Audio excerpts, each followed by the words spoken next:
আসসালামু আলাইকুম ওরহমতুল্লাহি ওবরাকাতুহু। আলহামদুলিল্লাহ ওসসালাতু ওয়াসসালামু আলা রাসূলিল্লাহ ওয়া আলা আলিহি ওয়া আসহাবিহি ওয়া মান ওয়ালা, আম্মা বাদ।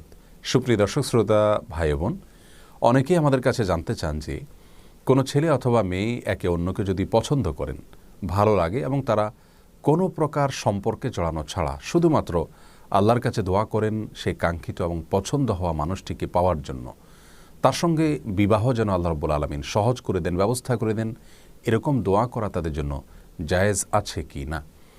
এই প্রশ্নের উত্তরে আমরা সহিহ মুসলিমের একটি হাদিস উল্লেখ করতে পারি, যেখানে প্রিয় নবী সাল্লাল্লাহু আলাইহি সাল্লাম ইরশাদ করেছেন, লা ইয়াজালু ইউস্তাজাবু লিল আবদ মা লাম ইয়াদউ বিইসমিন আও কাতিআতি রাহমিন মা লাম ইস্তাজিল। অর্থাৎ বান্দার দোয়া আল্লাহ রাব্বুল আলামিন ততক্ষণ পর্যন্ত কবুল করতে থাকেন যতক্ষণ না সে কোনো পাপের কাজের জন্য দোয়া না করে এবং আত্মীয়তার সম্পর্ক ছিন্ন করার জন্য দোয়া না করে এবং তাড়াহুড়ো না করে।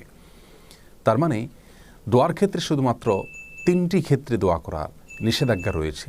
প্রথমত, যে কোনো পাপের কাজের জন্য আল্লাহর কাছে দোয়া করা যাবে না। দ্বিতীয়ত, আত্মীয়তার সম্পর্ক ছিন্ন করার জন্য আল্লাহর কাছে দোয়া এবং প্রার্থনা করা যাবে না। এবং তৃতীয়ত, দোয়ার ক্ষেত্রে তাড়াহুড়ো করা যাবে না। এই তিনটি ছাড়া যে কোনো দোয়া আল্লাহর কাছে পেশ করা যেতে পারে। এ হাদিসের আলোকে আমরা বলতে পারি যে সুনির্দিষ্ট করে কাউকে জীবনসঙ্গী হিসাবে পাওয়ার জন্য আল্লাহ রাব্বুল আলামিনের কাছে দোয়া করাতে ইসলামী শরিয়ার দৃষ্টিকোণ থেকে মৌলিকভাবে কোনো বাধা নেই, এভাবে দোয়া করা যেতে পারে।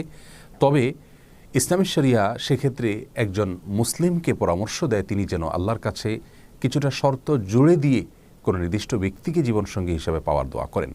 অর্থাৎ আল্লাহ, অমুক ব্যক্তিকে যদি আমার জীবনসঙ্গী হিসাবে পাওয়াটা আমার জন্য সার্বিকভাবে কল্যাণকর হয়, তাহলে আপনি সেটি আমার জন্য সহজ করে দিন। এভাবে দোয়া করাটা তার নিজের জন্য সার্বিকভাবে ভালো এবং উপকারী। আল্লাহ রাব্বুল আলামিন কোরআনে কারিমে বলেছেন, ওয়া আসা আন তুহিব্বু শাইআন ওয়া হুয়া কুরহুল লাকুম। তোমরা অনেক কিছুকে দুনিয়াতে পছন্দ করো, নিজের জন্য কল্যাণকর মনে করো, অথচ সেটা তোমার জন্য কল্যাণকর নয়, যা তুমি জানো না। এছাড়া সহিহ বুখারীর একটি হাদিসে প্রিয় নবী সাল্লাল্লাহু আলাইহি সাল্লাম আমাদেরকে ইস্তেখারার শিক্ষা দিয়েছেন, যার অর্থ হলো দুনিয়াবি যে কোনো কাজে আল্লাহর কাছে মঙ্গল এবং কল্যাণ কামনা করে নেওয়া।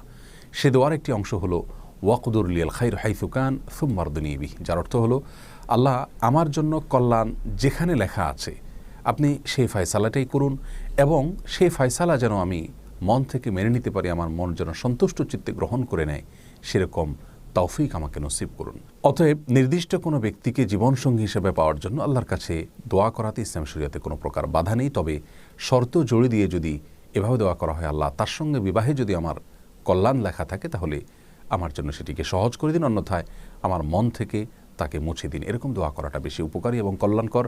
আর কোনো অবস্থাতেই তার সঙ্গে হারাম সম্পর্কে জড়ানোর বিষয়ে আল্লাহর কাছে দোয়া করা যাবে না, তাহলে সেটি গুনাহের কারণ হবে। আল্লাহ তাআলা সব ক্ষেত্রে আমাদেরকে তার সমস্ত নির্দেশগুলোকে মেনে চলার তৌফিক দান করুন। আসসালামু আলাইকুম ওয়া রাহমাতুল্লাহি ওয়া বারাকাতুহু।